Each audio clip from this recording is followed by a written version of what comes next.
નમસ્કાર મિત્રો, વિડીયોમાં તમારું સ્વાગત છે। જે હા મિત્રો, અત્યારે હાલના મોટા અને મહત્વના સમાચાર સામે આવી રહ્યા છે। તો મિત્રો, સમાચારમાં વાત કરીએ તો તાંત્રિકે છોકરીને કહ્યું, તારા પેટમાં જીનનું બચ્ચું છે, પછી બધા કપડાં ઉતરાવી નાખ્યા। દુનિયા 21મી સદીમાં જીવી રહી છે। લોકો ચાંદની લઈ મંગળ સુધી પહોંચી ચૂક્યા છે, પણ હજુ પણ એવા લાખો કરોડો લોકો છે જે અંધવિશ્વાસના ચક્કરમાં તાંત્રિકો પાસે જઈ રહ્યા છે। આવો જ એક ચોંકાવનારો કિસ્સો આગ્રા જિલ્લામાંથી સામે આવી રહ્યો છે। આ ઘટના વિશે સાંભળી સૌ કોઈ ચોંકી ગયા અને પોલીસ પણ બેઘડીમાં વિચારમાં પડી ગઈ છે।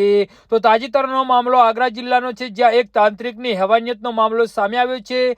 તાંત્રિકે એક સગીર છોકરીના પેટમાં જીનનું બચ્ચું હોવાની વાત કહી પરિવારને ડરાવ્યા હતા અને પછી તંત્ર મંત્ર કરવાના નામ પર કિશોરી સાથે દુષ્કર્મ કરવાનો પ્રયાસ કર્યો હતો। હવે પરિવારની ફરિયાદ પર પોલીસ કેસ નોંધી લીધો છે અને તાંત્રિક સહિત તેના સાથીદારોની ધરપકડ કરવાના પ્રયાસો કરી રહી છે। આખો કિસ્સો ફતેપુર સિકરી વિસ્તારનો છે, જે પીડિત છોકરી ફતેપુરની સિકરીમાં રહેતી હતી અને તેને સારવાર માટે જગદીશપુરા વિસ્તારમાં એક તાંત્રિકને બોલાવ્યો હતો। તાંત્રિકે કિશોરીના પેટમાં જીનનું બચ્ચું હોવાનું વાત કહી અને 6 મહિનાની ગર્ભવતી હોવાની વાત જણાવી હતી। બાળક ખતમ કરવાના નામ પર તાંત્રિકે કિશોરીના ઘરે જ પહોંચ્યો અને પરિવારને તંત્ર મંત્ર વાળું પાણી પીવડાવ્યું હતું। જી હા મિત્રો, હવે પરિવારનો આરોપ છે કે તાંત્રિકે કિશોરી સાથે દુષ્કર્મ કરવાનો પ્રયાસ કર્યો છે। તાંત્રિક સાથે આવેલી એક મહિલાએ સારવાર કરવાના નામ પર કિશોરીના તમામ કપડાં ઉતરાવી નાખ્યા। જ્યારે આ સમગ્ર મામલાની જાણકારી પીડિતના પરિવારને થઈ તો તેમણે બુધવારે પોલીસને આખી કહાની જણાવી। આ કેસમાં પોલીસે કાર્યવાહી કરતા ફરિયાદી નોંધી લીધી છે અને તાંત્રિક સહિત તેના સાથીદારોને શોધી રહી છે।